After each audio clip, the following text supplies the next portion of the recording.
요즘처럼요, 우리에게 담대함이 필요한 때가 없는 것 같습니다. 오늘날 우리가 살아갈 때, 사실 교회 다니는 곳이 꼭 죄인 취급받는 시대 같습니다. 얼마 전에, 며칠 전에 전도 현장에서 핍박하려고 하는 분을 만났어요. 처음에 말을 어떻게 꺼내냐면, 아니, 코로나가 두렵지도 않으세요? 전도까지 하는 게, 교회 다니는 것도 꼴보기 싫은데, 전도까지 하니까 얼마나 믿겠습니까? 그래서, 아니, 코로나가 두렵지도 않으세요? 라고 물으시더라고요. 그랬더니 제가 뭐라고 했느냐? 아니, 코로나는 눈에 보이지 않는 조그만 바이러스인데, 이처럼 보잘것없는 바이러스를 두려워하면서, 두려워 벌벌 떨면서, 우주 만물을 지으시고, 흙으로 우리 사람을 만드시고, 코에 생기를 걸어넣어서 생명이 되게 하시고, 뿐만 아니라 우리 인생을 주관하시는 하나님, 그 위대하신 왕되신 하나님은 두렵지 않으십니까? 하나님을 경외하고 그의 말씀을 순종하라. 이것이 사람의 본분이라고 했는데 왜 본분은 지키지 않으시냐고. 그의 뜻에 순종하는 게 뭔지 아십니까? 바로 그의 외아들 예수 그리스도를 믿는 겁니다. 예수님 믿으세요 라고 했더니요, 꼼짝 못하고 그냥 저만 쳐다봤다가 하늘 쳐다봤다가 그러다가 그냥 가시더라고요. 네. 당당해지시기 바랍니다. 여러분, 교회 다니는 게 죄입니까? 당연한 겁니다. 하나님을 믿는 사람들은 당연히 하나님을 경배할 의무가 있는 겁니다. 여러분, 당당하게 교회 나오시기를 축복합니다. 교회 나오시고 7대 방역 원칙을 우리가 철저히 지키면 되는 겁니다. 물론 조심은 해야죠. 그러나 우리가 그 죽을까봐 두려워가지고 벌벌 떨면서 예배도 안 드리면 되겠습니까? 당당해집시다. 할렐루야. 당당해지면요, 우리가 걱정하는 일 벌어지지 않습니다. 걱정하지 마시고 마스크 꼭 끼시고요, 7대 방역원칙 지키면서 우리가 예배를 은혜스럽게 매 주일마다 드릴 수 있는 저와 여러분 되시기를 축복합니다. 여러분이 이 세상에 이 고난을 좋아하는 사람은 아무도 없습니다. 그래서 예수 믿는 사람들도 하루 시작할 때 어떻게 기도합니까? 하나님, 오늘도 이 고난을 미리 막아주셔서 밤에 잠자리 들 때에 하루를 돌아보면서 하나님, 오늘도 지켜주심에 감사합니다. 이렇게 기도하며 지내게 해 주십시오. 이렇게 기도하지 않습니까? 물론 하나님께서 이런 기도에 응답하십니다. 그래서 대부분이 하루하루 삶을 돌아보면 하나님이 나를 지켜주셨구나, 이렇게 고백하게 되죠. 그런데 하나님께서 간혹 우리가 원치 않는 고난을 허락하실 때도 있다라는 겁니다. 이런 고난을 통해서 이 하나님께서 우리에게 무엇을 보기를 원하실까요? 그동안 하나님을 신뢰하는 믿음이 진짜인가 아니면 짝퉁이었는가, 이것을 드러내길 원하시는 거죠. 정말 믿음의 사람들은요, 원치 않은 고난을 당했을 때에 이 고난이라는 풀무불 속에 들어가서 그 용광로, 고난이라는 용광로 속에 들어가서 정말 어떤 이물질들이 다 사라지고 우리 심령 가운데 진실된 믿음이 드러날 때 오히려 감사하게 되는 것이죠. 그동안 내가 이 말씀을 통해서만 확신하고 있었는데, 내가 주님을 향한 믿음이 진짜 믿음이었구나. 그럼에도 불구하고 주님을 신뢰하는 그런 믿음의 사람이었구나. 이것을 알게 되면서 우리가 감사하게 된다는 거죠. 캐나다에 보면 우리나라 그 이민자들이 많이 살고 있습니다. 특별히 이 캐나다 토론토에 큰빛 한인교회라고 있습니다. 큰 교회인데요. 그 교회가 제가 서울에 있을 때 함께 교회를 섬겼던 그 목사님이 유학을 가가지고 이 캐나다 토론토 이 큰빛 교회를 섬겼거든요. 그 목사님과 이제 페이스북으로 대화를 나누면서 그 목사님도 어떤 분인지 알게 되고 했거든요. 근데 그 임헌수 목사님이신데, 이 임헌수 목사님이 이 캐나다 국적이기 때문에 북한을 자유롭게 왔다 갔다 할 수 있거든요. 그래서 한 18년 동안 50번 정도 북한을 왔다 갔다 하면서 고아원이나 양로원 등을 도왔다고 합니다. 그러니까 뭐 돈으로 보내면은 전부 다 그 김정은 손에 다 들어가잖아요. 옛날에는 김정일이었으니까. 김정일 손에 다 들어가니까 직접 물품을 중국에서 사다가 한 50번 정도 북한을 드나들면서 단둥을 통해서 그 사역을 했다라는 거죠. 근데 그동안도 기도했겠죠. 들어갈 때마다 하나님, 제가 북녘 땅에 들어갑니다.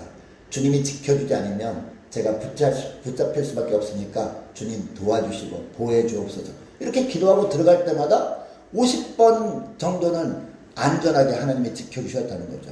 그런데 50번째 2015년도 초에 50번째 들어가셨는데, 그때도 그 목사님이 부목사님이었으니까, 그 제 후배 목사님이 교회에서도 금식 기도팀을 운영하면서 간절히 기도했다는 거예요. 담임 목사님 안전 지켜줘도 간절히 기도했는데 정말 좋지 않은 소식이 들린 거예요. 북한에서 그냥 붙잡혔다는 소식이 들린 겁니다. 그때 이제 억류가 되어서 이 목사님이요, 한 2년 반 동안, 그러니까 919일 동안 24시간 감시 카메라가 켜져 있는 이 협동농장에서 강제 노동을 했대요. 이 강제 노동을 하고, 그래도 북한에도요, 일요일은 놀았다고 하더라고요. 그러니까 주일은 쉬었다고 하더라고요. 예배만 안 드릴 뿐이지. 주일을 일 안 하니까 그때 뭐 하겠습니까? 하루 종일 혼자서 예배 드렸대요. 혼자서 찬양 암송하는 찬양도 하고, 또 말씀 암송하는 것 되뇌이면서 말씀을 묵상하기도 하고 하면서 주일만 되면 한 7, 8시간 동안 혼자서 예배 드리면서 영성을 유지했다고 합니다. 이분이 억류된 지 2년 반이 지난 2017년 중반에 한국에 왔어요. 풀려난 다음에 한국에 와가지고 이 다른 교회에 간증 집회를 하는데, 이때 이런 말씀을 하셨어요. 그때 느꼈던 가장 간절한 감정은 우리가 함께 모여서 예배 드리는 것보다 더 큰 축복은 없다라는 겁니다. 이런 이야기를 했어요. 혼자서 2년 반 동안 예배 드리다 보니까 함께 모여서 예배 드리는 것이 얼마나 큰 축복인가 절절하게 깨달았다. 그런 이야기를 하는 거죠. 그리고 지금 여기서 단 한마디만 하고 내려가라고 하면, 지금 이때는 우리가 진정으로 하나님께 예배 드릴 때입니다. 이렇게 말하고 한마디만 말하고 내려가고 싶다. 그런 이야기를 합니다. 이 절망과 낙심의 먹구름도 수시로 들여왔다고 합니다. 왜냐하면 풀려날 기미가 보이지 않으니까 언제 석방될지 전혀 알 수가 없었잖아요. 예. 그러나 기도하면 하나님께서는 내일 일을 염려하지 말라라는 말씀을 주셨대요. 그리고 기다리라 라는 말씀을 거듭 주셨다라는 거죠. 처음에는 내가 가는 길을 그가 아시나니 그가 나를 단련하신 후에는 내가 순금같이 되어 나오리라. 욥기서 말씀 아니겠습니까? 이 말씀을 주셨대요. 이 말씀을 붙들고 힘을 냈다고 합니다.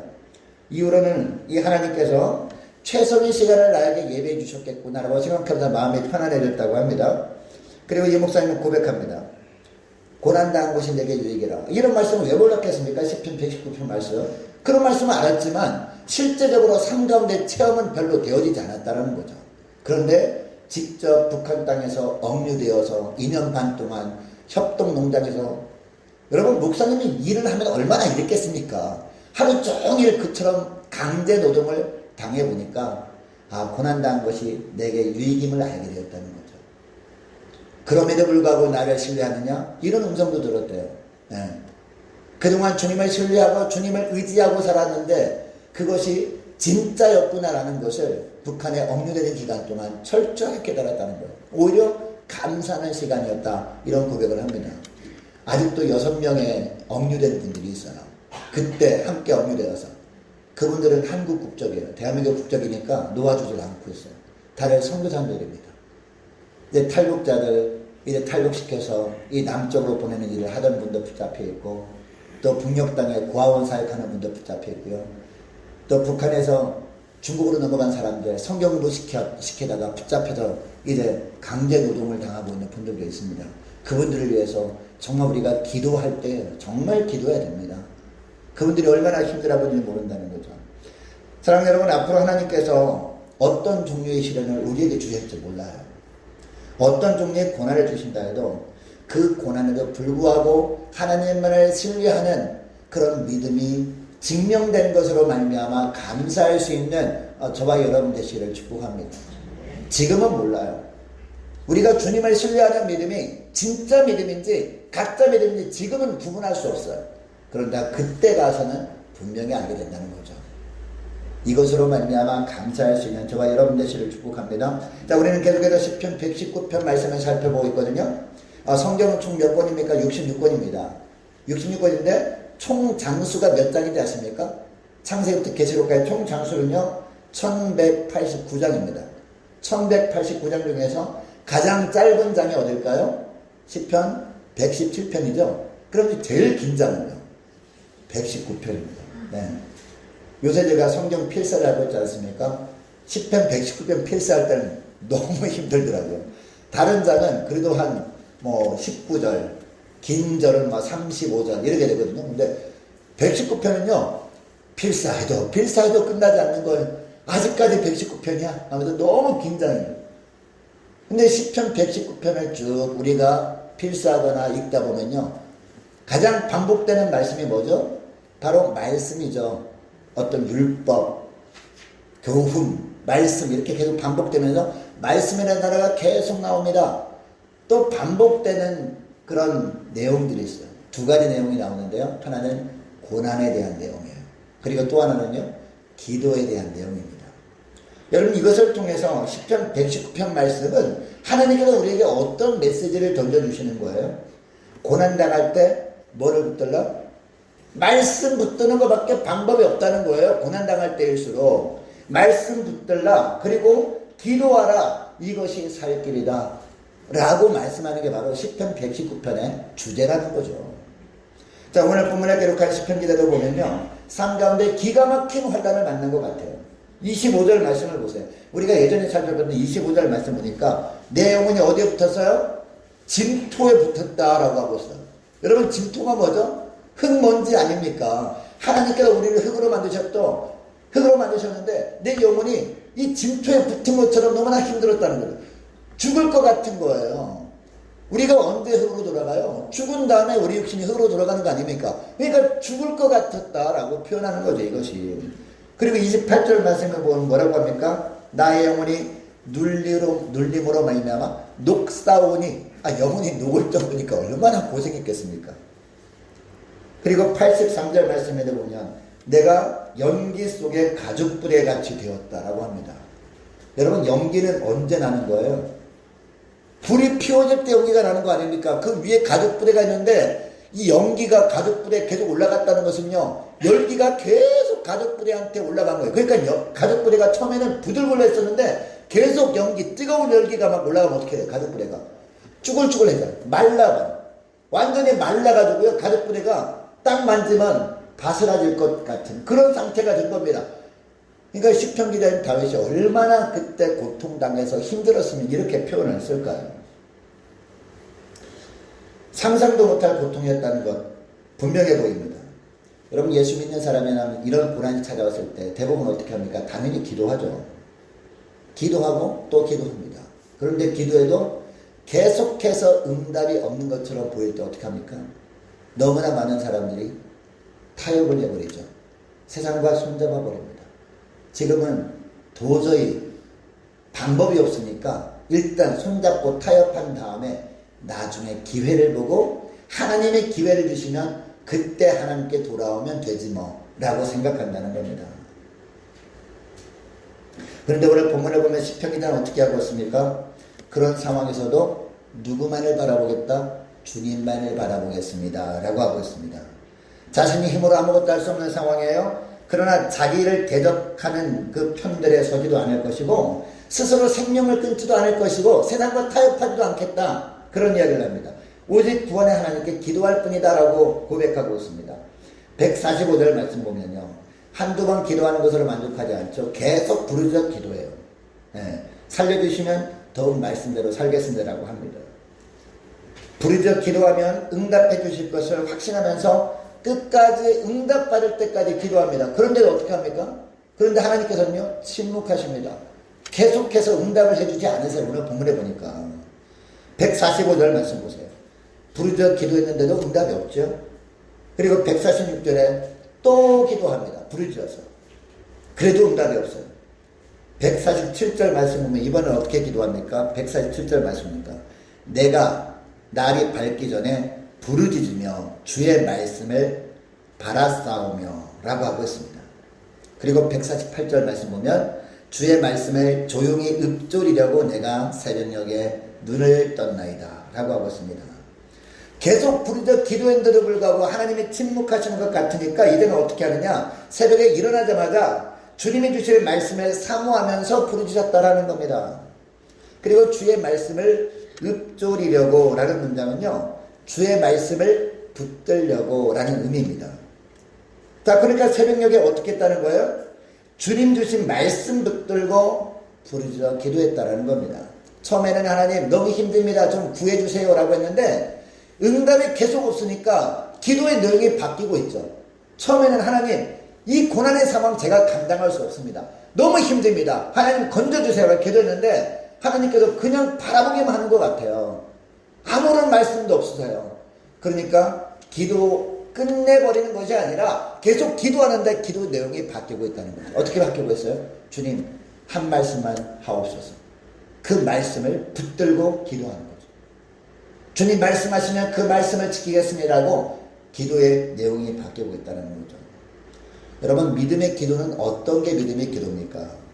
이처럼 응답받을 때까지 말씀 붙들고 부르짖고 기도하는 것이 믿음의 기도인 줄 믿으시기 바랍니다. 이런 기도에 주님은 오늘 응답하시는 거예요. 우리가 내 뜻을 관철시키려서 기도하는 기도가 아니라 주님께서 말씀하신 그 말씀을 붙들고 기도하는 것, 이 기도에 주님은 응답하십니다. 왜냐하면 기도는요 주님의 뜻을 알고 주님의 뜻을 이루어드리는 과정 중에 하나이기 때문이라는 것이죠. 그런데 시편 기자는 대적들의 코앞까지 쫓아온 상황 아닙니까? 곧 공격을 받고 죽임당할 수 있는 절체절명의 위기 순간이에요. 그런데도 불구하고 마지막까지 말씀 붙들고 끈질기게 기도할 수 있었던 이유가 뭘까? 이게 정말 중요한 거예요. 첫째로 그 이유가 뭐냐? 하나님이 가까이 계심을 확신했기 때문이에요. 지금 대적들의 코앞까지 왔어요. 그러나 그 대적들의 코앞까지 온 그 대적들의 거리보다 주님이 나와 함께 하시는 거리가 더 가깝다는 걸 확신했기 때문이에요. 여러분 주님은 지금 어디 계십니까? 우리와 함께하고 있습니다. 성령께서 우리 안에 내주에 계시잖아요. 아무리 큰 대적들이 아무리 엄청난 대적들이 우리를 공격한다 할지라도 주님이 우리와 함께 하시고 연합된 가운데 있는 거 아니겠습니까? 다윗은 이것을 확신했던 거죠. 이게 151절 말씀입니다. 자, 151절 말씀 보니까 여호와여 주께서 어디에? 가까이 계시오니 라고 하고 있잖아요. 대적들이 자신을 공격하려고 포위하고 있지만 그들보다 더 가까이에 누가? 하나님께서 계심을 확신하고 있었기 때문이에요. 가까이에서 하나님께서 계시면서 왜 계십니까? 하나님께서 왜 가까이 계십니까?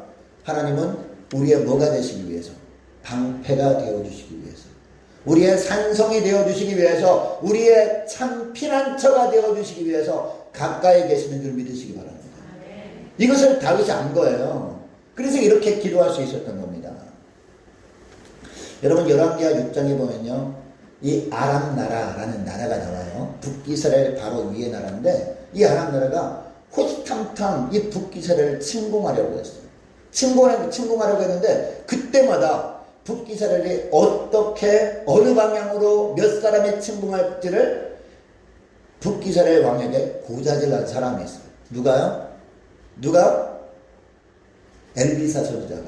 어떻게 알고? 하나님께도 가르쳐 주신 거거든요. 하나님께 기도하니까 하나님께서 야야야 저 아람 나라가 언제 몇 시에 누가 어느 방향으로 공격해 올 거니까 빨리 막아. 이렇게 알려주신 거예요. 알려주시니까 왕에게 달려가가지고 왕이시여 빨리 방비해야 됩니다라고 이렇게 구한 거예요. 그게 한두 번이 아닌 거예요. 근데 아람 나라가 정말 속상하죠. 우리가 몰래 이렇게 작전을 짜고 한 것을 누가 밀고 있을까? 밀고 할 사람이 아무도 없잖아요. 신기합니다. 누가 그렇게 알려줬냐 보니까 바로 엘리사가 그렇게 한 거예요. 자, 그래서 하루는 작전을 짭니다. 이 북이스라엘을 공격하는 것보다도 이 엘리사를 생포해버리면 우리가 그 다음부터는 쉽게 침공할 수 있겠구나 라고 생각을 하고 어떻게 합니까? 군사들을 엘리사가 살고 있는 도단성으로 보내는 거죠. 엘리사가 살고 있는 집을 싹 포위해버립니다. 그 다음날 아침 누가 나가봐요? 엘리사의 사환이 나가보니까 아람 나라 군사들이요, 특공대들이 그냥 싹 에워싸 한 거예요. 큰일 난 거 아니겠습니까? 오금이 저립니다. 막 두려워 떨면서 들어와서 막 난립니다. 엘리사 선장한테. 선생님 큰일 났습니다. 지금 아람 나라 군사들이요 우리를 지금 생포해가지고 둘러싸고 있습니다 라고 했는데, 여러분 엘리사 선생이 어떻게 하죠? 막 두려워 떨면서 큰일 났구나 기도하자라고 했습니까? 전혀 그렇지 않습니다. 미동도 하지 않습니다. 마음에 평안합니다. 그러면서 기도하죠. 엘리사 선지자가 어떻게 기도합니까? 하나님께 기도하는데요, 자, 열왕기하 6장 17절 말씀에 뭐 이렇게 기도합니다. 여호와여 원컨대 저희 눈을 열어서 보게 하옵소서. 이렇게 기도합니다. 저희 눈을 열어. 저가 누구죠? 사환. 사환의 눈을 열어서 보게 하옵소서. 여러분, 사환의 눈이 소경이었습니까? 시각장애인이었습니까? 아니잖아요. 육신의 눈을 떠서 뭐만 보고 있어요? 상황만 보고 있습니다. 고난의 상황만 보고 있단 말이에요. 뭐가 닫힌 거예요? 영적인 눈이 닫힌 거죠. 영적인 눈을 열어 보게 하옵소서 라고 기도하는 거죠. 뭘 보게 해달라고 기도하는 거예요? 지금 아람나라 군사들이 와서 둘러싼 것만 보게 하지 마시고 그 뒤에 하나님이 보내신 천군 천사가 불말과 불병거를 이끌고 와서 더 엄청난 천군 천사가 와서 둘러 진치고 있음을 보게 해 주옵소서. 이렇게 기도했단 말이에요. 하나님이 응답하시죠? 응답하셔서 사환이 영안을 내서 딱 보니까 무엇을 봅니까? 불말과 불병거가 산에 가득하여서 엘리사를 두르고 있는 것을 봅니다. 여러분, 결국 어떻게 되죠? 결국 이 엘리사를 생포하기 위해서 찾아온 그 엄청난 아람나라 군사들 어떻게 되죠? 장님이 되어버리나요? 갑자기 안 보여버려요. 하나님의 눈을 딱 가려버리니까 안 보여가지고 막 어떻게 합니까? 결국 사마리아 성으로 그냥 자기들도 모르게 갔다가 완전히 망신만 당하고 자기네 고향으로 돌아가는 그런 일들이 있지 않습니까? 여러분, 그 하나님은 오늘날도 우리와 함께 하시는 하나님이세요. 우리와 동행하시는 하나님이십니다.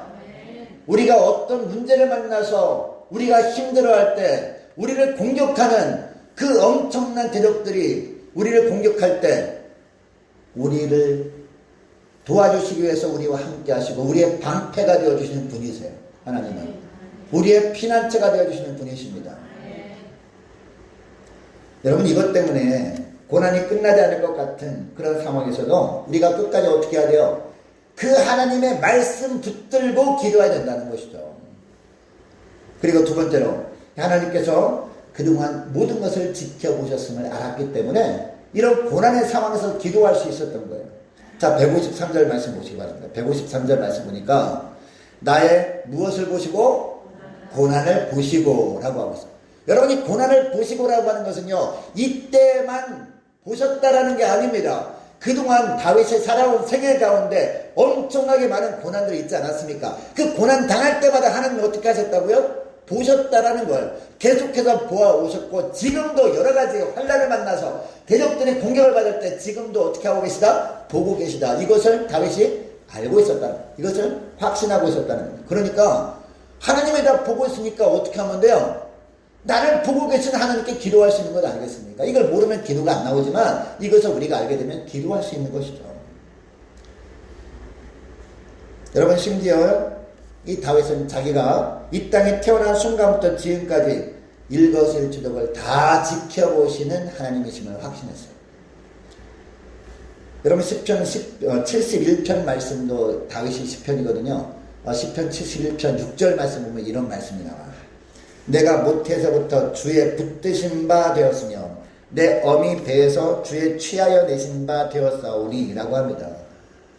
여러분, 이 사람의 생애는 몇 가지 생애가 있죠? 몇 가지 생애? 세 가지 생애가 있습니다. 뭐뭐 뭡니까? 태생, 일생, 영생이죠? 예, 우리가 잘 압니다. 그죠? 태생은 뭡니까? 어머니 태 속에서의 10달 동안 생애죠. 일생은 뭡니까? 태어나면서 죽을 때까지 이 세상에서의 삶이죠. 자, 영생은 뭡니까?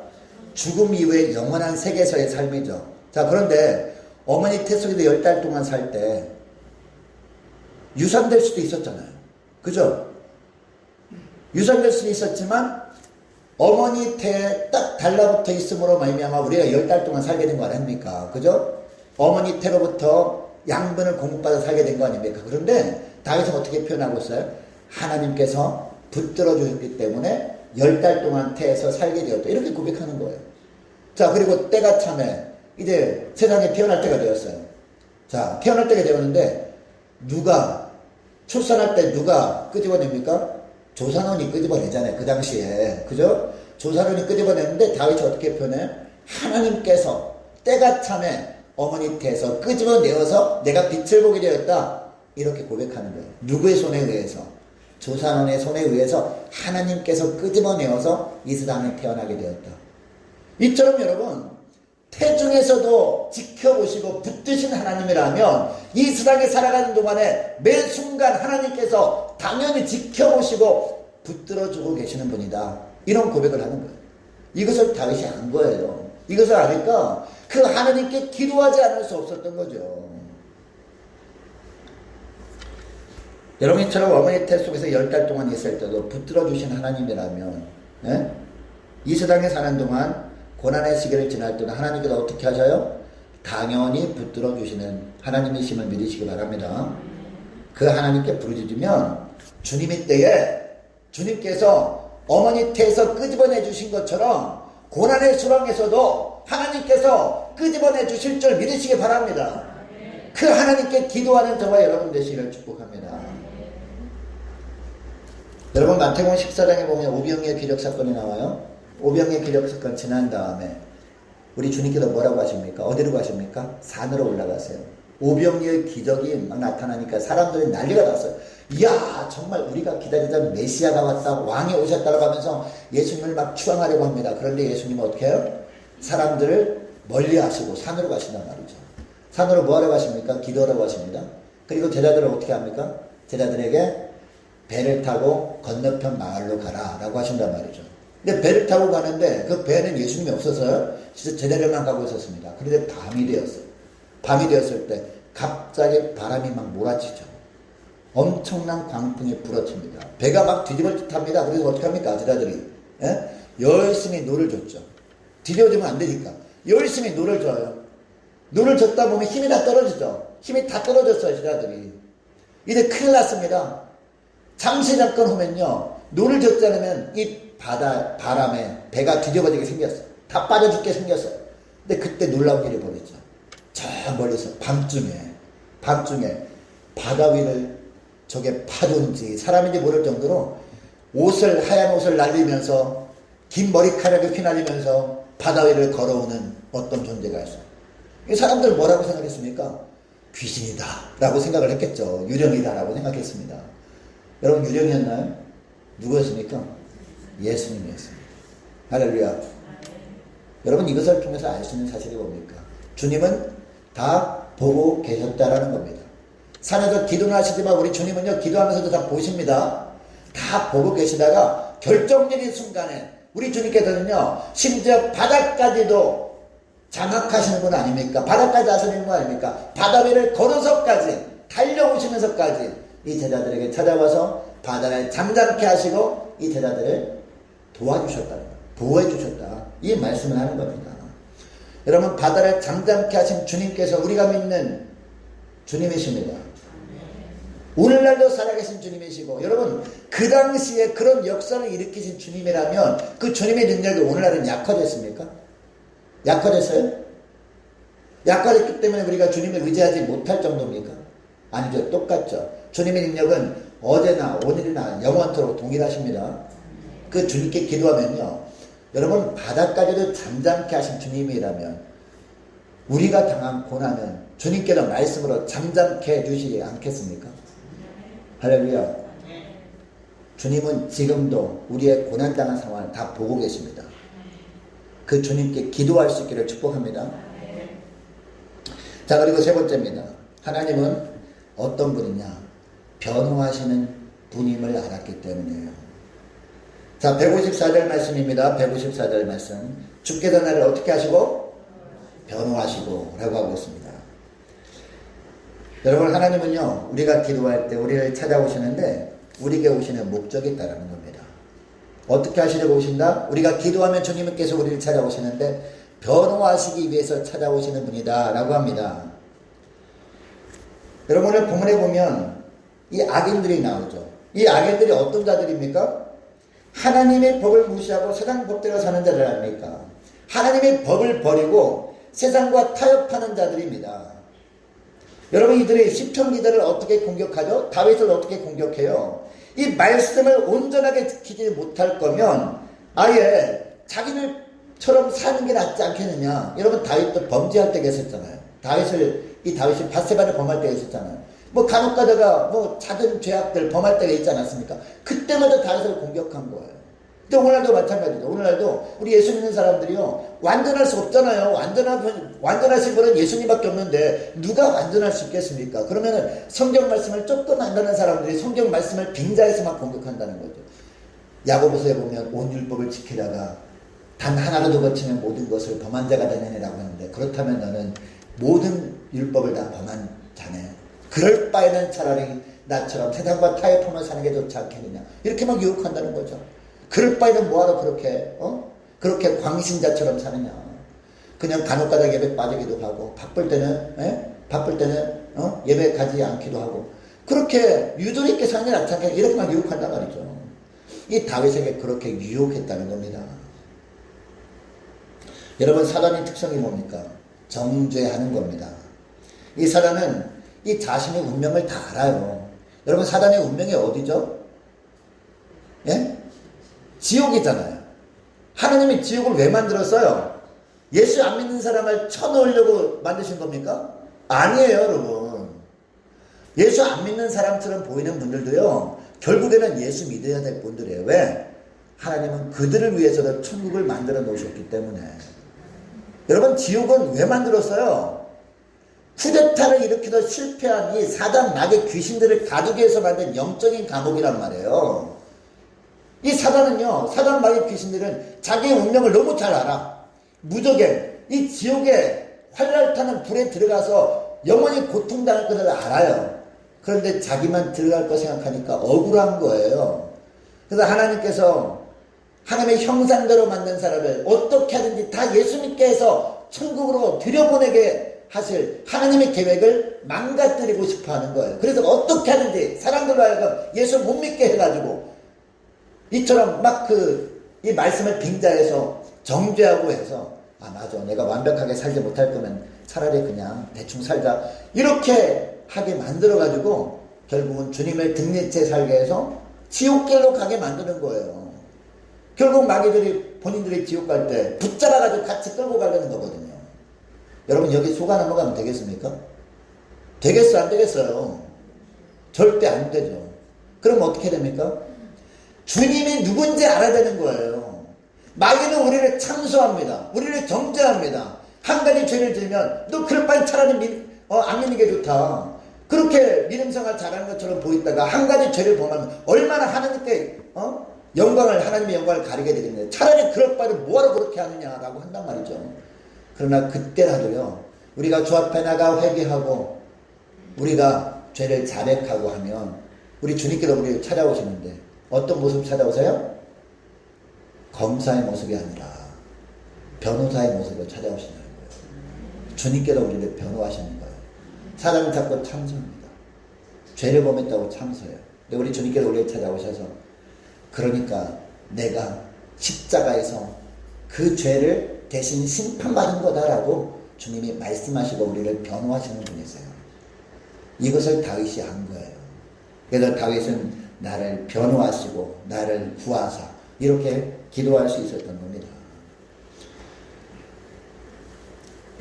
여러분, 이것이 우리가 어떤 상황 가운데서 있어도 끝까지 말씀을 붙들고 기도해야 될 이유라는 겁니다. 이제 말씀을 맺겠습니다. 정리하겠습니다. 여러분, 우리가 마지막까지 말씀을 붙들고 우리가 기도해야 될 이유가 뭐라고 했습니까? 첫째 뭐라고 했습니까? 하나님이 어디 계시다? 가장 가까이 계시다. 하나님이 나와 연합하고 계신다.